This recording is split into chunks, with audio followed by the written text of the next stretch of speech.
Hi, my name is Kenneth. Hi, my name is Raisa. Hi, my name is Alexio, and today we're going to explain to you about Singapore's multicultural society.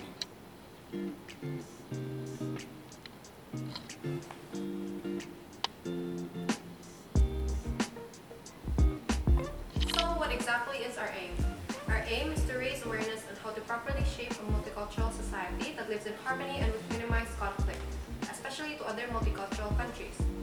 We plan to do this by determining how Singapore, one of the countries who have successfully developed racial harmony and respect despite its differences, manages its multiculturalism. To do this, we decided to go to Singapore to conduct a research. How exactly did we conduct our research, you may ask? Well, let me show you. When we first arrived at Singapore, we decided to go to Singapore's National Library as well as the National Museum of Singapore, as you can see here and here. There, we decided to conduct our research on the history and background of Singapore's multicultural society.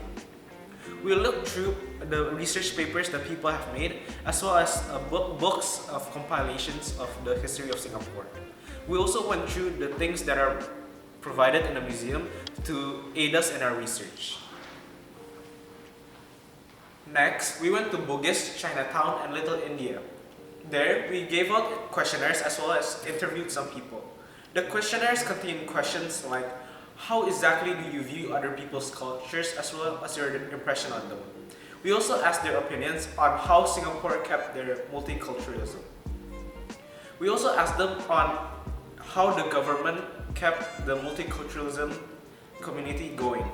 We also asked them on how they could improve this multicultural society to keep it going in the future.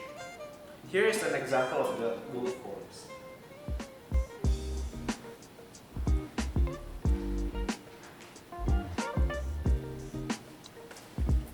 Other than that, we visited MPSI.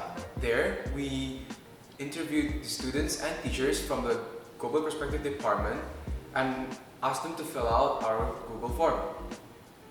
From that, we got valuable insights and honest opinions to their multicultural society.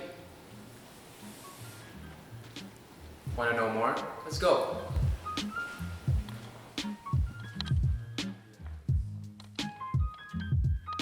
In the Singapore National Library, we found that according to a book by Chua Beng Quat and Edisi Waipo, a big reason why multiculturalism works so well in Singapore is because of the strong patriotism instilled by nationalistic rituals. The citizens would rather call themselves Singaporean first before identifying their own race. The government takes this one step further by specifying a quota in each neighborhood, which forces physical integration, as shown in this table from the book, The Management of Ethnic Relations and Public Housing Estates. Although the Chinese still owns the major proportion of the flats, the government still ensures that there is no ethnically homogeneous settlements, which seems to be a step in the right direction. Other than researching in the library, we also took to the streets to ask the citizens of Singapore to fill in our Google Forms. We received more than 70 respondents from different race groups. When asked on how Singapore manages its multiculturalism, the major answers were on the division of housing units, which we have discussed before, as well as the government laws which strictly prohibits the discrimination against other races, as well as the events specially created to celebrate all races equally. Specifically, Racial Harmony Day is the event that is most talked about in Singapore because it is a day set aside by the government to create Singapore's multicultural society. We also asked which factors impact the Singapore's multicultural society the most. From education, government laws, economy, as well as its history. We got to know that government laws were the most impactful towards Singapore's multicultural society. Its history being the least impactful of the four. Towards the end of the trip, we visited MPSI, where we got to interview the teachers and got the students there to fill in our Google Forms. A teacher, Rajiv Bisit, states that although the Chinese are the majority, they don't act like it, so the minorities don't feel oppressed. Furthermore, he states that although he was born from an Indian family, he would rather be called a Singaporean. Lastly, he believes that Singapore is able to maintain a good multicultural society because of their stable and transparent government and their citizens which abide by their law.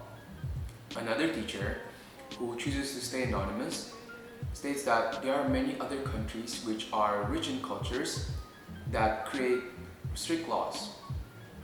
But the difference with Singapore is that they are able to enforce and implement these laws much more efficiently. In conclusion, the success of Singapore's multicultural society largely depends on its government through laws, events, and housing. With that said, this has been our video about Singapore's multicultural society. Thank you for watching!